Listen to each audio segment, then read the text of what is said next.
చక్కని మార్గములో, పరిశుద్ధమైన మార్గములో, సరి అయిన మార్గములో, ధైర్యముగా నడిచే మార్గములో. హల్లెలూయా. ఏ భయభక్తులు? దేవుని యందు భయభక్తులు మాత్రమే. హల్లెలూయా. ఎవరి యందు భయం ఉన్నా, భక్తి ఉన్నా నీవు మేలు అస్సలు పొందుకోలేవు. హల్లెలూయా. మేలు నువ్వు కానీ దేవుని యందు భయభక్తులు కలిగి ఉంటే చాలా రకాల లాభాలు ఉన్నాయి. హల్లెలూయా. చాలా రకముల లాభాలు ఉన్నాయి మనకు. అందుకే పిల్లలకి ఏమని చెప్తూ ఉంటారు? దేవుని యందు భయం భక్తిలో పిల్లల్ని పెంచండి. హల్లెలూయా. యేసుక్రీస్తు ఎలా పెరిగాడు? దేవుని దయ పొందుకున్నాడు, మనుషుల దయ కూడా పొందుకున్నాడు. హల్లెలూయా. ఆ విధంగా మనం ఎప్పుడైతే దేవుని యందు భయభక్తులు కలిగి ఆయన త్రోవల యందు మనం నడుస్తామో మనమందరం కూడా ధన్యులుగా నిలబడిపోతాం. హల్లెలూయా. హల్లెలూయా. మనమందరికి కూడా ఒక మంచి పేరు జీవ గ్రంథంలో రాయబడుతుంది. హల్లెలూయా. మనకందరికి కూడా దేవుడు యేసు రక్తము ద్వారా నీతిమంతుడు అనే ఒక ముద్ర వేస్తాడు. హల్లెలూయా. దేవునికే మహిమ కలుగును గాక. కానీ మనం ఇక్కడ జాగ్రత్తగా చూసినట్లయితే ఒకటి గమనించాలా. ఆయన త్రోవల యందు నడుచువారు ఎవరండా? ఆయన త్రోవ. త్రోవ అంటే నా త్రోవలో మీరు నడిస్తే ఏదో ఒక విషయంలో పడిపోతారు.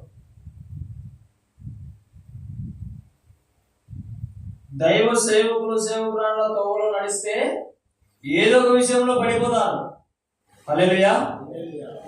వాళ్ళు తప్పు చేయకుండా అపవాది ఏం చేస్తాడంటే తప్పు చేసిన విధముగా నీ గుడ్డి కళ్ళకు చూపిస్తాడు వాడు. తెలుసా అది? మన మనోనేత్రములు వెలిగింపబడకపోతే ప్రతి దైవ సేవకునిలో తప్పును వాడు నీకు చూపించి తీరుతాడు. నీ అజ్ఞానము వలన, నీ అజ్ఞానం వలన, నీ గుడ్డితనం వలన ప్రతి ఒక్కరిలో తప్పు వెతుకుతాడు వాడు. వాని పనే అది. హల్లెలూయా. వాని పనే అది. అబద్ధాలు చెప్పడమే వాడి పని. అబద్ధమునకు జనకుడై ఉన్నాడంట వాడు. హల్లెలూయా. అవ్వ దగ్గరికి వచ్చి ఏమని చెప్పినాడు? అన్ని పచ్చి అబద్ధాలు చెప్పేసినాడు. ఈ ముసలి ఏం చేసింది? నమ్మింది, నమ్మి మోసపోయింది. హల్లెలూయా. అక్కడ అనవసరంగా దేవుని ఉగ్రత తెచ్చుకున్నారు, మంచి జీవితం పోగొట్టుకున్నారు. తన భర్తకు ఇచ్చి తన భర్తను కష్టాల పాలు చేసింది. హల్లెలూయా. ఇంక ఎప్పుడు కష్టపడితేనే చెమట ఓరుస్తేనే మనం తినాలంట. హల్లెలూయా. దేవుడికి మహిమ కలుగును గాక. మనకు ఎవరి త్రోవలో నడవాలని చూడాలి చూడాలి చూడాలి అనిపించినప్పుడల్లా మనకు ఒక త్రోవ కనిపించాలి. ఏ త్రోవ? యేసు నడిచిన త్రోవ. హల్లెలూయా. దేవునికి మహిమ కలుగును గాక. దేవుని బిడ్డలారా, సంఘం నిన్ను బాధ పెట్టొచ్చేమో కానీ, సంఘంలో దైవ సేవకులు నిన్ను బాధ పెట్టొచ్చేమో కానీ, సంఘంలో ఉంటున్న విశ్వాసులు నిన్ను బాధ పెట్టొచ్చేమో కానీ, నీవు గనక యేసు త్రోవలో నడిచి ఆయనను చూస్తా ఉండి నడుస్తా వెళ్ళావంటే నిన్ను ఎవ్వరు కూడా బాధ పెట్టలేరు. ఆయన అస్సలే బాధ పెట్టడు. హల్లెలూయా. ఆయన నిన్నటికీ కూడా కృంగిపోయే విధముగా చేయడు. హల్లెలూయా. హల్లెలూయా. ఏ విషయంలో కూడా నీవు కృంగిపోవు. ఎప్పుడు? ఆయన త్రోవలో నీవు నడిచినప్పుడు. ఆయన త్రోవ ఏ త్రోవ అంటే అందరినీ ప్రేమించేది. హల్లెలూయా. హల్లెలూయా. అందరినీ ప్రేమించేది, అందరినీ సమానముగా ప్రేమించేది. హల్లెలూయా. దేవుడికి మహిమ కలుగును గాక. ఈ ప్రేమ విషయంలో మనం అందరము కూడా అప్పులో ఉన్న వాళ్ళమే. హల్లెలూయా. ప్రేమ విషయంలో మనం అందరం కూడా అప్పులో ఉన్నాం. చాలా వడ్డీ కట్టాలి మనం దేవునికి ప్రేమ విషయంలో. హల్లెలూయా. చాలా చాలా ఎంతమంది దగ్గర నుంచి నువ్వు ఏం చేసినావు? కోపాన్ని సంపాదించుకున్నావు, కోపం చూపించావు. అసూయను సంపాదించుకున్నావు, అసూయను చూపించావు. గర్వాన్ని సంపాదించుకున్నావు, గర్వం చూపించావు. ప్రేమను సంపాదించుకొని ప్రేమను చూపించి చూడు. యేసు త్రోవ అంటే నీకేదో అర్థమవుతుంది. హల్లెలూయా. దేవుడికే మహిమ కలుగును గాక. ఆ త్రోవలో నడిచిన వారందరూ ధన్యులు. హల్లెలూయా. యేసు చూపించిన త్రోవలో నడిచిన వారందరూ కూడా ధన్యులు. హల్లెలూయా. దేవుడికే మహిమ కలుగును గాక. ఆయన ఏమన్నాడు? నిన్ను వలె నీ పొరుగు వారిని ప్రేమించు. నీవు ఆరోగ్యంగా ఉన్నప్పుడు హాస్పిటల్కి వెళ్ళి ఇంజక్షన్ వేయించుకుంటావా? నీవు అనారోగ్యంగా ఉన్నప్పుడు నీవు అమ్మ దగ్గర ఎవరికి దైవ సేవకుల దగ్గరికి వెళ్ళి నువ్వేం చేస్తావు? ప్రార్థన చేపించుకుంటావు. అవునా కదా? అదే విధముగా నీ పొరుగువాడు బాగలేనప్పుడు ఒక్క ఫోన్. హల్లెలూయా. దైవ సేవకులకు కానీ సంఘ పెద్దలకు కానీ ఎవరికైనా, ఎవరైతే ప్రార్థన చేసేవారు ఉంటున్నారో, ఎవరైతే దేవుని యందు భయభక్తులు గలవారు, ఎవరినైనా దేవుడు వాడుకుంటాడు. హల్లెలూయా. ఎవరినైనా వాడుకుంటాడు. ఆయనకు అవసరమైతే ఇప్పటికిప్పుడు ఎవరినైనా లేవనెత్తుతాడు. హల్లెలూయా. దేవునికే మహిమ కలుగును గాక. నయమాన్ని స్వస్థపరచడానికి ఒక చిన్న దాన్ని ఉపయోగించుకున్నాడు. నయమాన్నేనా? హల్లెలూయా. ఒక చిన్న పిల్లను ఉపయోగించుకున్నాడు దేవుడు. ఆయనకు మహిమ కలగాలంటే వయసుతో సంబంధం లేదు, ఆరోగ్యముతో సంబంధం లేదు, నీకున్న బలముతో, నీకున్న జ్ఞానముతో అస్సలు సంబంధమే లేదు. హల్లెలూయా. దేవుని ఆత్మ చేత ఆయన ఏమైనా చేయగలుగుతాడు. హల్లెలూయా. దేవుడికి మహిమ కలుగును గాక. సమూయేలు లాంటి ప్రవక్తలను ఎంతమందినైనా లేవనెత్తగలుగుతాడు. హల్లెలూయా. దేవుడికి మహిమ కలుగును గాక. చిన్నప్పటి నుండి దేవుని యందు భయభక్తులు కలిగి ఆయన త్రోవలో నడిచాడు కాబట్టి ఉన్నది ఉన్నట్టు చూపించేవాడు సమూయేలుకు. హల్లెలూయా. ఉన్నది ఉన్నట్టు చూపించేవాడు కాబట్టి ఎక్కడ ఉంటున్న దావీదుని కూడా పట్టకొచ్చేటట్టు చేసినాడు సమూయేలు. హల్లెలూయా. ఇంకొక ప్రవక్త అయితే వీడియోనేమో చెప్పేసి అభిషేకిస్తాడా? వృధా అవుతుంది ఆశీర్వాదం అది. హల్లెలూయా. సరి అయిన విధముగా ఆశీర్వాదం వెళ్ళాలి అన్నా, సరి అయిన విధముగా అభిషేకం వెళ్ళాలన్నా, సరి అయిన విధముగా దేవుని శక్తి బయలు వెళ్ళాలన్నా నీవు సరి అయిన త్రోవలో నడవాలా. హల్లెలూయా. అప్పుడు నిన్ను సరి అయిన విధముగా దేవుడు వాడుకుంటాడు. హల్లెలూయా. దేవుడికి మహిమ కలుగును గాక. మనమందరం ఎవరి త్రోవలో నడవాలా? యేసయ్య చూపించిన త్రోవలో. హల్లెలూయా. ఒక పాట ఉంది, చిన్న పిల్లలు పడవలో వాడుతున్నారు, నీ విశ్వాస నావలో. హల్లెలూయా. మనం గనక అటువంటి నావలో ఎప్పుడైతే పయనిస్తామో రక్షణ మనకు దొరుకుతుంది, అభిషేకం మనకు దొరుకుతుంది, ఆత్మ మనకు దొరుకుతుంది. మనం ధన్యులుగా పిలువబడి దేవుని రాజ్యం కూడా మనకు దొరుకుతుంది. హల్లెలూయా. దేవునికి మహిమ కలుగును గాక.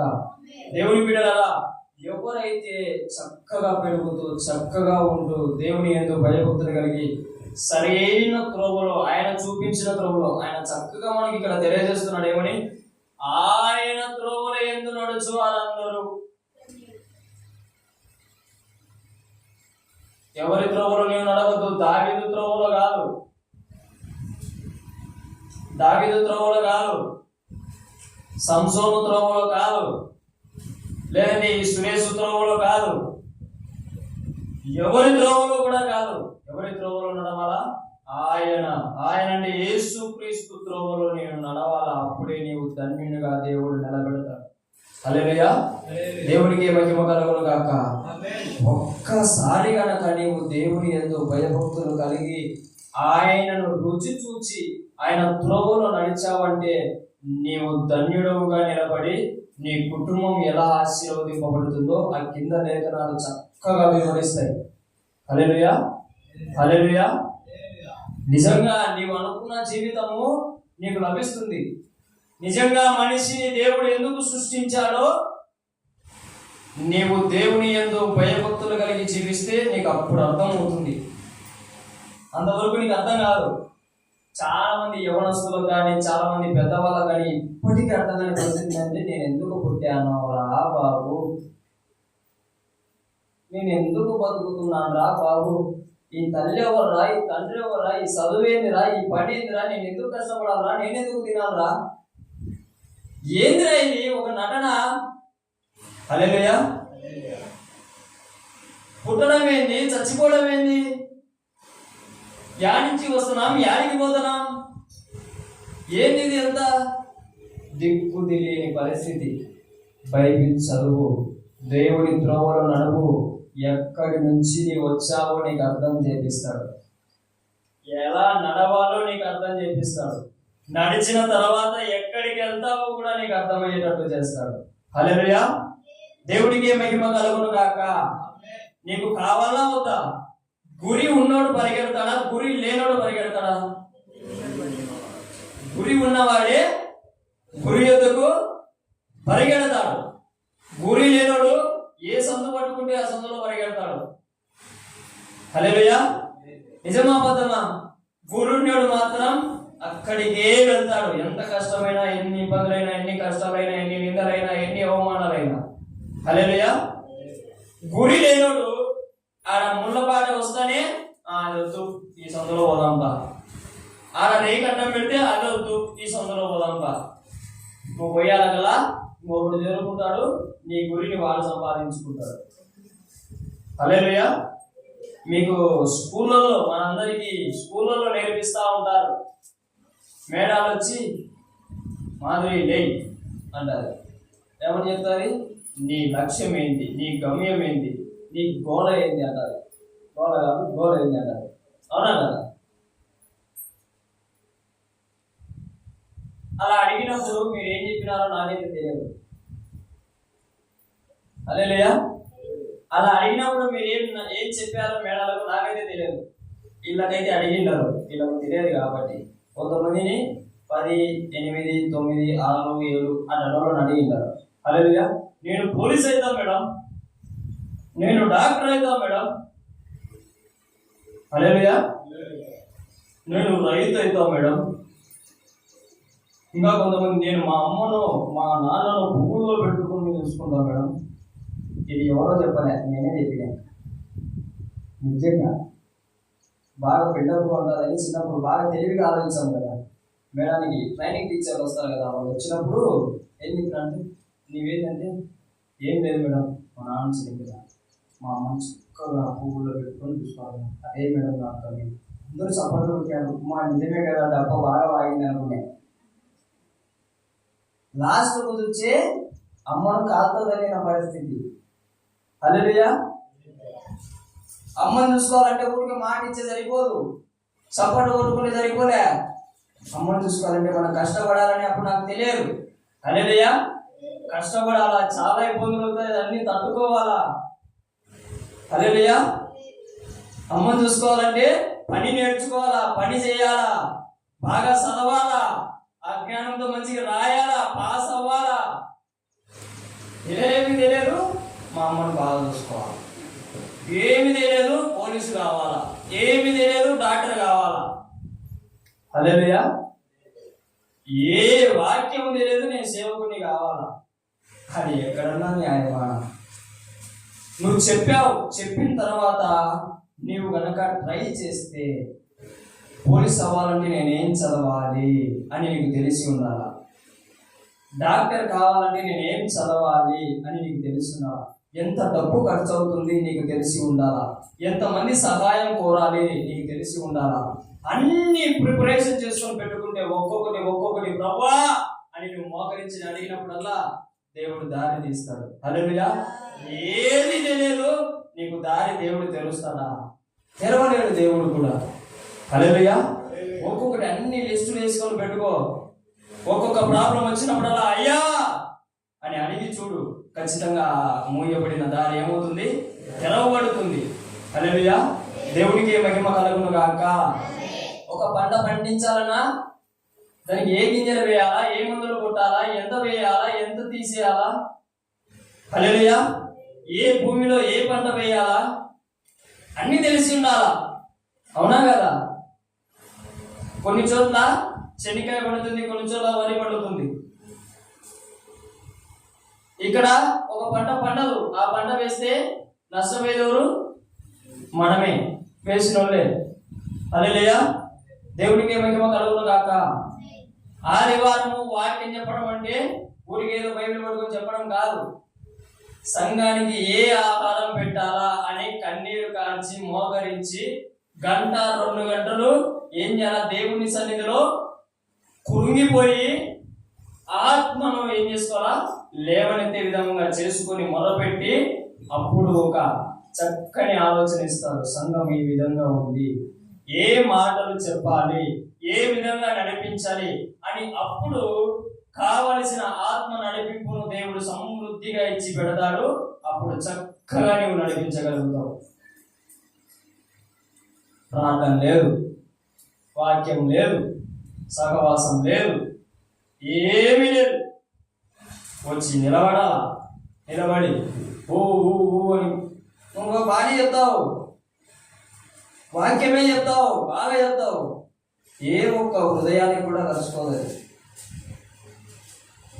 ఆత్మదేవుడు పలికిన మాటలు మాత్రమే హృదయాలను తాకుతాయి. ఇది అందరికీ తెలిసి ఉండాలా. హల్లెలూయా. దేవుడికి మహిమ కలుగును గాక. ఆత్మ లేకోకుండా సొంతంగా మనం ప్రయత్నించినామంటే హృదయాలు కాదు, మనసుకు తగ్గుతాయి. ఏమొచ్చాది? నీ మీద వాళ్ళకు కోపం వస్తుంది, నీ మీద కోపం వస్తుంది వాళ్ళు. అందుకే దైవ సేవకులు ఏం చేస్తారు? నాయనా, నా జ్ఞానము కాదయ్యా, నా బుద్ధి కాదయ్యా, నేను అసలే నిలబడలేనయ్యా, నేను ఎక్కడి వాడనయ్యా అని దేవుని దగ్గర తగ్గించుకొని ఆయన దగ్గర జ్ఞానం పొందుకొని ఆత్మను పొందుకొని ఏం చేస్తారు? అభిషేకమును పొందుకొని ప్రయాసపడి మీకోసం సిద్ధపాటు చేసి, ఎలాగైతే ఇశ్రాయేలు ప్రజలకు ప్రతిరోజు దినము మన్నాను ఎలాగైతే దేవుడు కురిపించాడో అలాగా ప్రతి ఆదివారం కూడా దినం ఏం చేస్తున్నాడు? మన్నాను కురిపిస్తూ ఉంటున్నాడు మన సంఘములో. హల్లెలూయా. దేవుడికి మహిమ కలుగును గాక. ఆమేన్. ప్రయాస పడకోకుండా ఏమి తిన్నాలి కక్కేస్తాం మనం. రోగం తెచ్చి పెడతాది మనకు. గుర్తు పెట్టుకోండి. దేవుడు కష్టార్జితాన్ని ఆశీర్వదిస్తానన్నాడు తప్ప ఇస్పెటాకులు ఆడొచ్చి, మటకాలు ఆడొచ్చి, అది వేసి ఇది వేసి మంగతాయి ఆడొచ్చి మనం సంపాదించి ఆ సంపాదన ఉండదు. తెలుసా? హల్లెలూయా. వ్యభిచారం చేసి వచ్చి, దొంగతనం చేసి వచ్చి సంపాదించుకొని తెస్తే ఆ సంపాదన ఎందుకు పనికి రాదు. ఆ సంపాదన వల్ల నీ కుటుంబం చెదరైపోతుంది. హల్లెలూయా. దేవుడికి మహిమ కలుగును గాక. మనం అందరం ఒకటి ఈ సమయంలో తెలుసుకోవాలా, ధనం మనల్ని బ్రతికించదు. లోకం ఏమనుకుంటుందంటే ధనమే మూలం.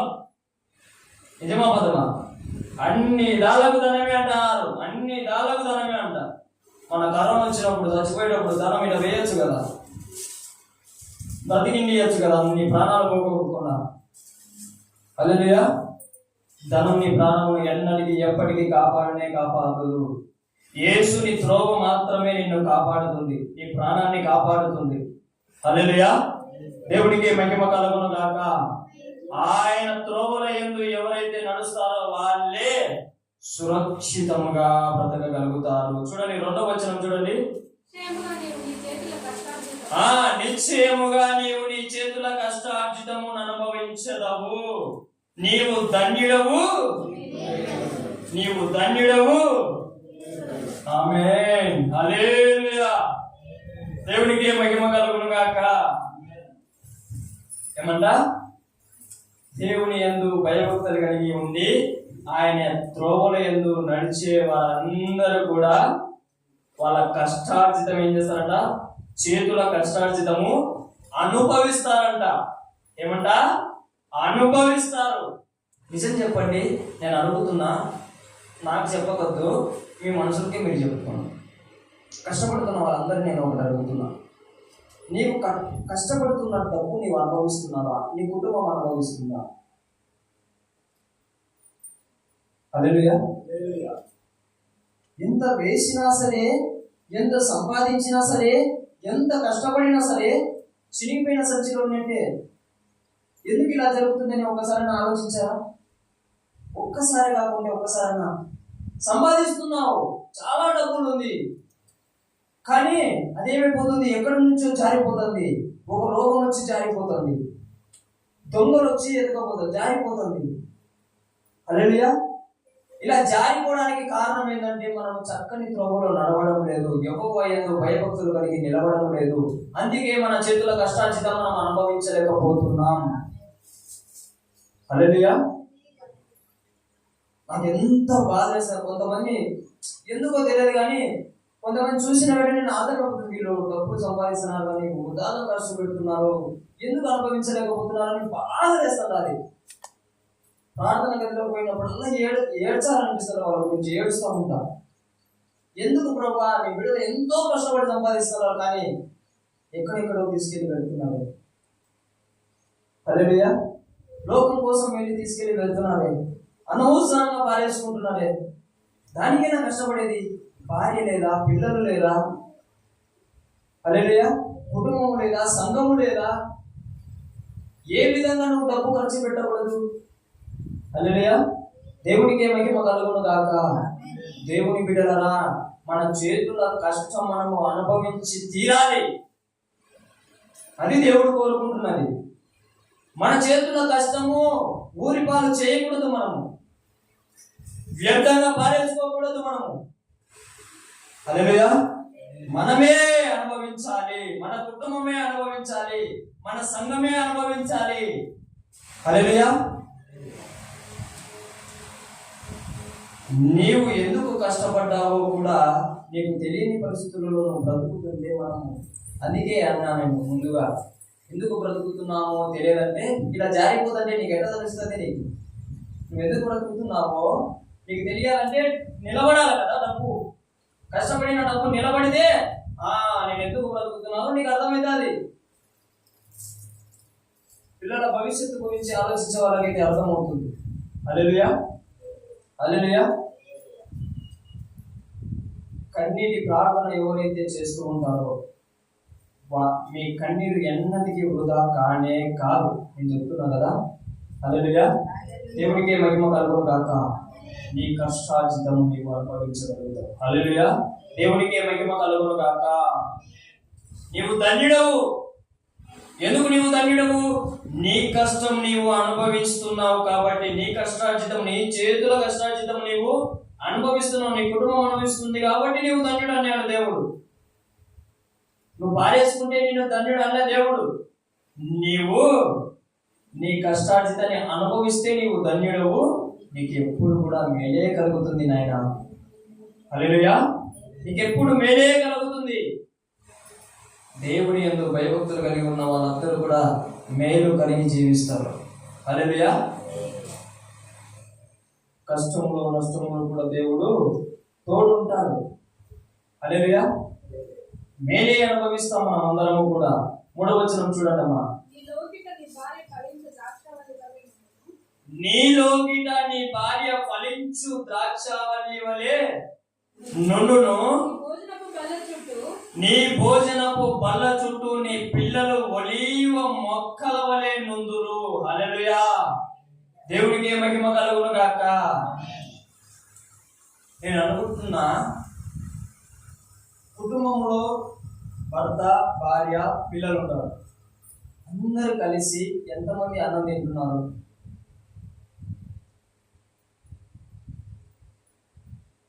ఒకప్పుడు మా నాన్న బతికున్నప్పుడు 5 నలుగురు, 3 నాన్నలు, 3 పిల్లీలు, అంటే బాబాయ్ ఉంటారు కదా, అట్టగా అందరం కలిసి ఉన్నాము. అప్పుడు మంచి విద్య, సొంత విద్య కూర్చొని తింటే ఎలా కలకల కలకలగా ఆడుతున్నాడు.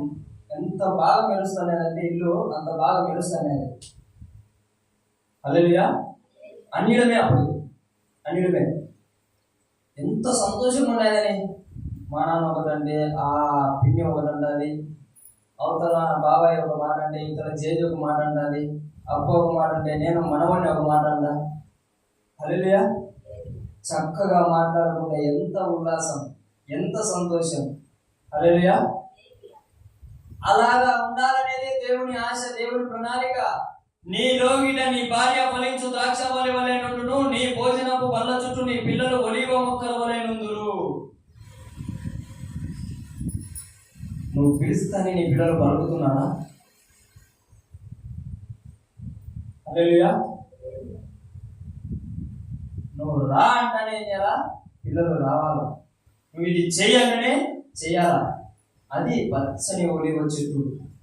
అప్పుడు ఎలా ఉంటుందంటే ఎదుటి చూసే వాళ్ళందరికీ కూడా పాప ఏం మెరుస్తుందిరా ఈ కుటుంబం అనిపిస్తుంది. ఆ ఒలివ చెట్టు కూడా అలాగ మెరుస్తూ ఉంటుంది. అలాగ ఫలిస్తూ ఉంటే అందరికి ఉపయోగకరంగా మారుతుంది. నీ కుటుంబాన్ని చూసి పక్క కుటుంబం కూడా మారిపోవాలా. అటువంటి కుటుంబంగా నీవు తయారవును గాక. ఆమేన్. మనందరి కుటుంబాలు అటువంటి విధంగా తయారవును గాక. ఆమేన్. ఇప్పుడు ఇంకొకటి అడిగి ముగించేస్తా, నా టైం ఉంది. హల్లెలూయా. ఎంతమంది కూర్చొని ప్రార్థన చేసుకుంటున్నారు? హల్లెలూయా. చేతులు లేపద్దు. మీ గురించి నాకు తెలుసు, మీరు చాలా దేవుని భయభక్తులు గలవారని, నాకంటే ఎక్కువ అని నాకు తెలుసు. హల్లెలూయా. నేను తప్పు పడడం లేదు, కానీ ఒకసారి మనము పరీక్ష చేసుకోవాలి. మనం దేవుని బిడ్డలముగా జీవిస్తున్నాం, దేవుని మందిరంలో అడుగు పెడుతున్నామంటే నీకు ఎంతో దేవుడు వాల్యూ ఇస్తున్నాడు. హల్లెలూయా. దేవుడు కొంతమంది మనసులను తోసేస్తాడు, తెలుసా మీ అందరికీ? హల్లెలూయా. రెండు చేతులు ఎత్తి బిగ్గరగా హల్లెలూయా. దేవుడు ఏం చేస్తాడు? కొంతమందిని త్రోసేస్తాడు ఆయన సన్నిధిలో నుంచి. కానీ నీవు నిలబడే ఉన్నావంటే నీవు ఇంకా ఆ స్టేజ్కి వెళ్ళలేదు. నీవు ఇంకా ఆయన ప్రేమనే పొందుకుంటున్నావు. ఆ ప్రేమను పొందుకునేటప్పుడు నీవేం చేయాలా? మార్చబడాలా. హల్లెలూయా. మార్చబడాలా. మార్చబడకపోతే మనం ఎన్నటికీ కూడా పచ్చని ఒలివ చెట్టు వలె ఉండలేరు. హల్లెలూయా. మన పిల్లలు మన మాట ఎప్పుడు వినలేరు. హల్లెలూయా. మీ పిల్లలు బాగా చదువుకోవాలి, బాగా పై స్థాయికి వెళ్ళాలన్నా కూడా మీరు దేవుని యందు భయభక్తులు కలిగి నిలవాలి ఖచ్చితంగా. నిజం చెప్తున్నా, క్రైస్తవుల పిల్లలు కనుక ఎదిగితే దేశానికి ప్రయోజనకరం, మన రాష్ట్రానికి ప్రయోజనకరం. ఎందుకంటే వాళ్ళలో కుళ్ళు ఉండదు, వాళ్ళలో మోసం ఉండదు, వాళ్ళలో అసూయలు ఉండవు, వాళ్ళలో నాటబడేదంతా ప్రేమ. అన్నిటినైనా ప్రేమిస్తారు, క్రైస్తవులైనా ప్రేమిస్తారు, ఇంకొకరినైనా ప్రేమిస్తారు, ఎవరినైనా ప్రేమిస్తారు, ఎవరికైనా సహాయం చేయగలుగుతారు. ఒక క్రైస్తవుడు అంటే కులానికి చెందినవాడు కాదు, మతానికి చెందినవాడు కాదు, దేవునికి క్రీస్తు ప్రకారము నడుచుకున్నవాడు క్రైస్తవుడు. హల్లెలూయా. హల్లెలూయా. మన పిల్లలు కనుక ఎదిగారంటే నిజమాపదం అని చెప్పింది. దేశానికి ప్రయోజనకరం, రాష్ట్రానికి ప్రయోజనకరం, మనం ఉంటున్న ఊరికి ప్రయోజనకరం. హల్లెలూయా. హల్లెలూయా. చిన్న చిన్న పిల్లలు నేను యూట్యూబ్లో చూసినప్పుడు వాళ్ళ ఊరిని ఎవరు గుర్తుపట్టలేని పరిస్థితి నుంచి ఒక యవనస్తుడు బాగా చదివి కలెక్టర్ అయ్యి ఆ బిడ్డను బట్టి వాళ్ళ ఊరిని గుర్తించే విధముగా అతను సంపాదించినాడు. హల్లెలూయా. దేవునికి మహిమ కలుగును గాక. అటువంటి బిడ్డలుగా మనం ఎందుకు కాకూడదు? హల్లెలూయా. అటువంటి బిడ్డలుగా మన పిల్లలు ఎందుకు కాకూడదు? హల్లెలూయా. దేవునికి మహిమ కలుగును గాక. దేవుని బిడ్డలారా, ప్రార్థించండి, వాక్యం ఎక్కువగా ధ్యానించండి. సమయం ఉన్నప్పుడే దేవునితో గడపండి. సమయం కనుక వృధా చేసుకుంటా ఈ రోజు కనుక పరిగెత్తుకుని వెళ్తే రేపు దినమున నీవు ఏం కావాలా? వెంటాడాల, ఆహారం కోసం, బట్టల కోసం, హల్లెలూయా, డబ్బు కోసం వెంటాడాల. కానీ దేవుడి యందు భయభక్తులు కలిగి నీవు ఆయన త్రోవల యందు నువ్వు నడిచావంటే డబ్బు నీ వెంట పరిగెడుతుంది, ఆహారం నీ వెంట పడుతుంది, వస్త్రాలు నీ వెంట పరిగెడతాయి. హల్లెలూయా. ఈ లోక సంబంధమైన అన్నీ కూడా మన వెంట వస్తాయి. కృపాక్షేమములే నీ వెంట రావాలా. హల్లెలూయా. నీవు దాని వెంట కాదు, నీ వెంట పరిగెత్తాలా. హల్లెలూయా. ఆశీర్వాదం మరి మనం పరిగెత్తడం కాదు, మనమే ఆశీర్వాదంగా మారిపోయి ఆశీర్వాదమే మనల్ని చూసి ఏం చేయాలా? ఆశీర్వదింపబడాలా. హల్లెలూయా. దేవునికే మహిమ కలుగును గాక. ఆమేన్. దేవుడు అటువంటి విధముగా మన కుటుంబాలను, మనలను, మన ఊరిని చేయాలన్నది ఆయన ప్రణాళిక. హల్లెలూయా. అందుకే చిన్నవాడినైనా సరే నన్ను వాడుకోగలుగుతున్నాడు. హల్లెలూయా. జ్ఞానం లేని వాడినైనా, తిరుగుబోతునైనా, తాగుబోతునైనా నన్ను వాడుకోగలుగుతున్నాడు. హల్లెలూయా. దేవునికి మహిమ కలుగును గాక. ఒక్క మాట సామెతల గ్రంథం చూడండి. యెహోవా యందు భయభక్తులు కలిగి ఉండాలని మనం నేర్చుకున్నాం కదా. అసలు యెహోవా యందు భయభక్తులు కలిగి ఉండడం అంటే 8వ అధ్యాయం చూడండి.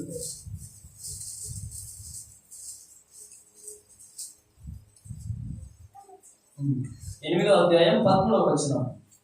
యెహోవా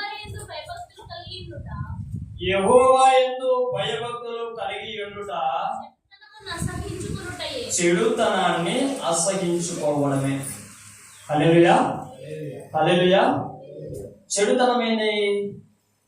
ఇలాంటి పిల్లలు ఉంటారు, ఇలాంటి చిన్న చిన్న పిల్లలు ఉంటారు. ఏం చేస్తారు తెలుసా? వాళ్ళు ఒక్కని హేళన చేస్తూ ఉంటారు, వాడిని పట్టుకుని ఏడిపిస్తూ ఉంటారు. ఒకడు ఏం చేస్తారు? ప్రార్థన చేసేటోడు వస్తారు, వాడిని ఆదుకోవాలా లేదంటే గిడలో కలిసిపోవాలా? వాడిని ఆదుకోవాలా. కానీ వాడు ఏం చేస్తారు? ప్రార్థన చేసేటోడు కూడా వచ్చి ఇలా గుంపు ఎక్కువ ఉంది కదా, వీళ్ళతో పాటు నవ్వాలని ట్రై చేస్తాడు. వాడు చెడుతనాన్ని అసహించుకుంటున్నాడా? ప్రోత్సహిస్తున్నాడా? ప్రోత్సహిస్తున్నాడు. హల్లెలూయా. మనం ఏం చేయాలా? దేవుని బిడ్డలుగా బాధపడుతున్నాం అనే దగ్గరికి వచ్చి ఆదరించేవానిగా ఉండాలా. హల్లెలూయా. మనం ఏం చేయాలా? కొంతమంది మంచి వాళ్ళు చెప్తా ఉంటారు, ఈ విధంగా ఉన్నారు మీ పిల్లలు, ఈ విధంగా ఉన్నారు మీ పిల్లలు అన్నప్పుడు నువ్వు ఎలా ఉండాలా? సరే అని సరిదిద్దుకునే విధంగా ఉండాలా. చిన్నపిల్లలులే,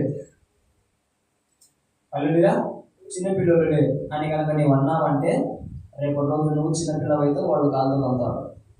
నిజం ఇది. హల్లెలూయా. చిన్న ఏమంటారు పెద్దలు సామెత ఏమంటారు? మొక్కై వంగనిది మానే తగ్గుతుందా? నీ మీద పడితే నీ మీద వచ్చావు, అవునా కదా? మాన అయిన తర్వాత నీ మీద పడింది అనుకో, పొంగినా కదా మనమే పోతాం. హల్లెలూయా.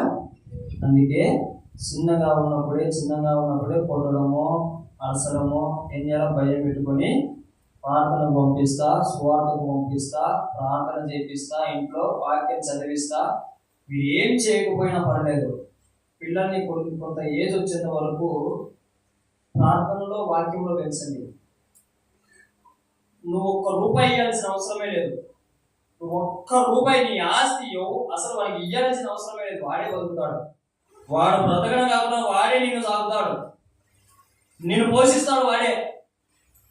ఒక ఏజ్ వచ్చేంత వరకు కనుక నీ వాక్యము ప్రార్థనలో పెంచితే. హల్లెలూయా. దేవుడికే మహిమ కలుగును గాక. అందుకే అన్నాడు కదా సామెతల గ్రంథం 22:6లో, బాలుడు నడవవలసిన త్రోవను వానికి నేర్పుము, వాడు పెద్దవాడైనప్పుడు తప్పిపోడు, వాడు నిన్ను పోషిస్తాడు. హల్లెలూయా. దేవునికే మహిమ కలుగును గాక. ఆమేన్. దేవుని యందు భయభక్తులు కలిగి ఉండి మీ కష్టార్జితం మీరు అనుభవించేటట్లు ఉండి, మీ భార్యను, మీ పిల్లలని మీ కౌగిట్లో ఉండే విధముగా మీ ఇంట్లోనే ఉండి చెదిరిపోకుండా కాపాడబడాలని మీ అందరికీ దేవుని బిడ్డ మనవి చేసుకుంటున్నాను. దేవుడి మాటలను దీవించును గాక. ఆమేన్. ఆమేన్.